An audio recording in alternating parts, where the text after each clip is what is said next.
Just a few minutes. Meantime, President Trump says Iran's supreme leader should be worried ahead of tomorrow's talks between the two countries.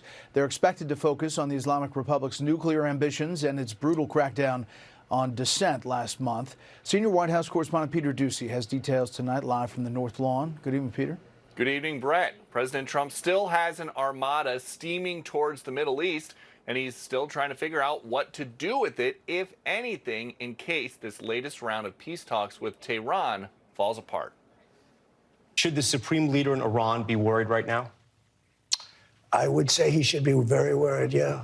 He should be. On again, off again, nuclear talks between the U.S. and Iran are back on, scheduled for Friday, as President Trump warns the Islamic Republic to stop trying to restart its nuclear program. They were thinking about starting a new site in a different part of the country. We found out about it. I said, you do that, we're going to do very bad things to you. In a call with China's Xi today, President Trump talked about China's stance towards Iran and the war in Ukraine. A first day of productive peace talks just wrapped in Abu Dhabi, led by Special Envoy Steve Witkoff and Trump's son-in-law, Jared Kushner. One of the things to understand about ending armed conflicts is oftentimes it looks totally hopeless until you have this breakthrough that sometimes is unforeseen.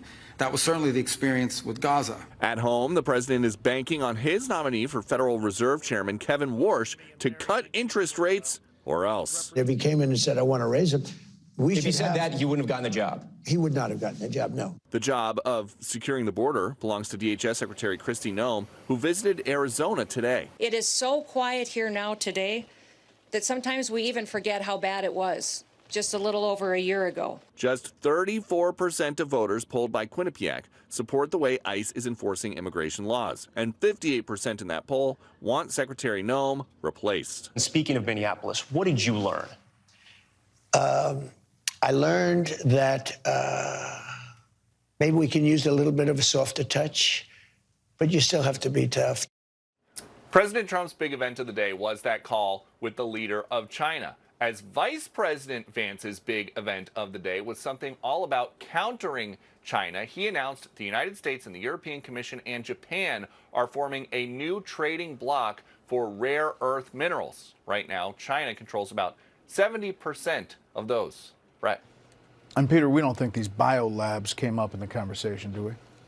We don't know about that. President Trump, a pretty open book and a pretty long Truth Social post, and he did not mention that. Yeah, Peter Doocy live in the North Lawn. Hannity here. Hey, click here to subscribe to Fox News YouTube page and catch our hottest interviews and most compelling analysis. You will not get it anywhere else.